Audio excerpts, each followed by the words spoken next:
Até o século III, a Igreja de Cristo está crescendo de forma plena e verdadeira. Mas no século IV, no ano de 313, acontece algo. Constantino era imperador de Roma e em uma de suas batalhas ele tem uma visão, onde Cristo dá a ele a vitória sobre o outro imperador Magêncio. Ele ganha a batalha e por conta desse episódio, ele decreta a religião oficial chamada cristianismo. E foi nesse período que a igreja começa a perder a sua forma, pois ele junta Estado e igreja, tornando-se chefe do Estado e chefe da igreja. Nessa época, começa a entrar o paganismo e culturas greco-romanas dentro da Igreja de Cristo, e as coisas começam a piorar. Então, no vídeo de hoje falaremos sobre as heresias implantadas pela Igreja Católica, o Papado Romano. Em 607, o imperador Focas, bispo de Roma, se declara bispo universal, e então ele dá início a uma das maiores heresias da Igreja, o Papado Romano.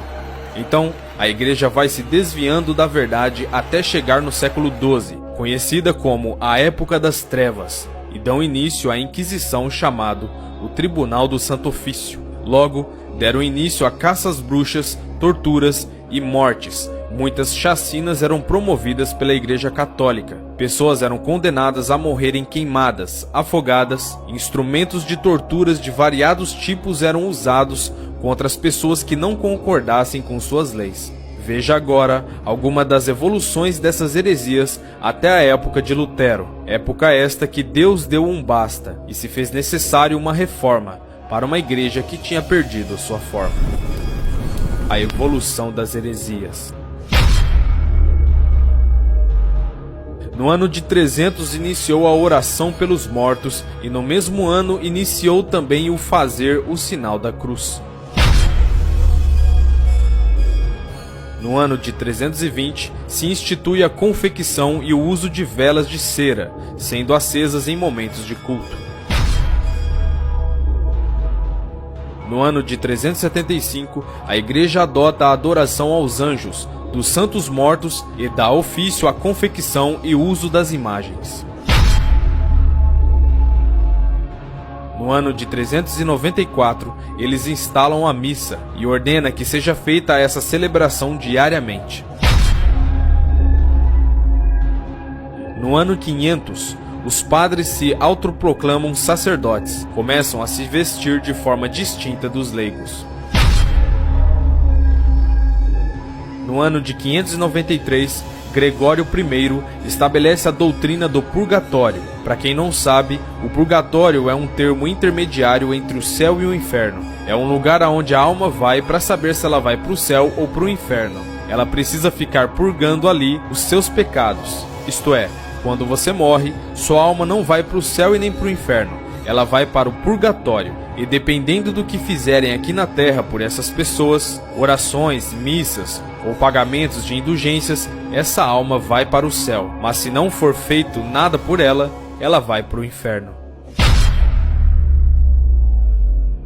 Também posto por Gregório I no ano 600, o latim é instalado aos cultos. Sendo assim, todas as missas eram realizadas em latim, quer as pessoas soubessem falar ou não. No mesmo ano, orações começaram a ser dirigidas a Maria, como mediadora de Deus e os homens. Em 607, o Papado Romano é instaurado. Em 786, o culto à cruz, culto às imagens e relíquias eram autorizados pelo Papado.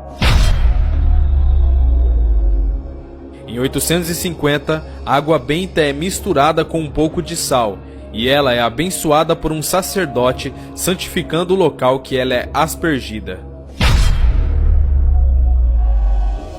No ano de 995, o Papa João XV ordena a canonização dos santos, e em 998, certos homens e mulheres passaram a ser considerados santos. No ano de 1079, instala-se o celibato do sacerdócio. Ele foi decretado por Gregório VIII. Irmãos, para quem não sabe o que é celibato, é onde foi dada a ordem onde os padres são proibidos de se casarem. Isto é, não podiam contrair núpcias e nem construir família. No ano de 1090 é instaurado o Rosário, a oração mecânica criada por Pedro o Ermitão. Creio que quase todos vocês já sabem o que é Rosário, mas vou refrescar a memória de vocês, que por ele é feita a oração do Padre Nosso e a oração de Ave Maria. Em 1184 é instituída a Inquisição pelo Concílio de Verona. No ano de 1215, a transubstanciação é proclamada pelo padre Inocêncio III. A transubstanciação é o momento da Eucaristia, isto é, da hóstia. Ela se transforma na carne e no corpo de Cristo real e não simbólico.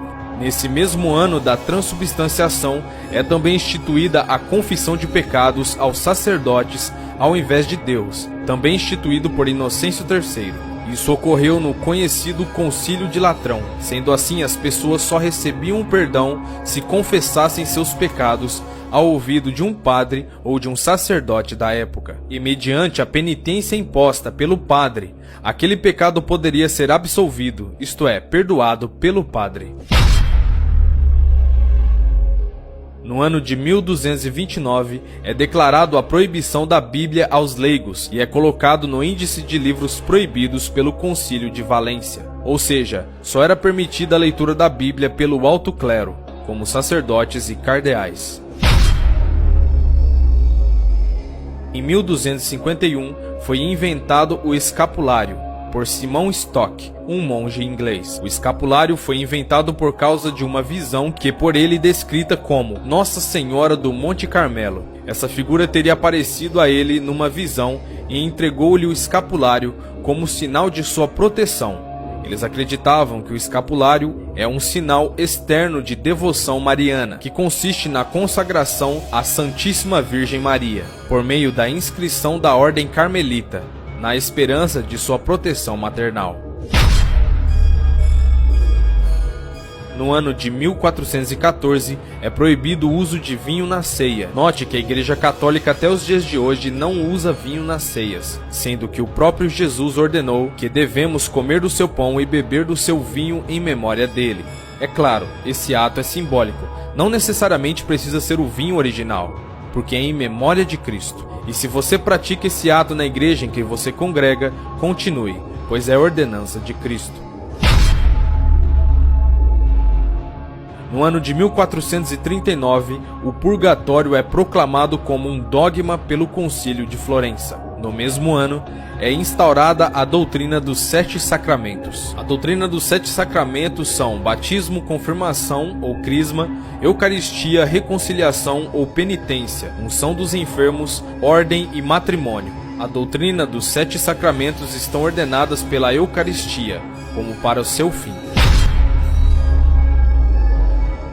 No ano de 1508, é aprovado a oração para a Ave Maria pelo Papa Sixtus V. Mas agora, como se já não bastasse quase 1200 anos de tanta heresia, as heresias chegam em seu auge com o Papa João X. Ele teve a ideia de fazer a Basílica de São Pedro, uma catedral gigantesca, e para aquela época era algo muito difícil de se fazer.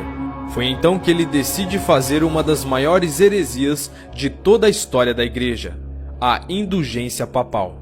O significado de indulgência papal é o seguinte: qualquer homem pecador só poderia receber perdão dos seus pecados mediante a posse de um documento assinado pelo Papa. Esse documento se chamava indulgência, e quem tinha esse documento poderia ser levado ao céu.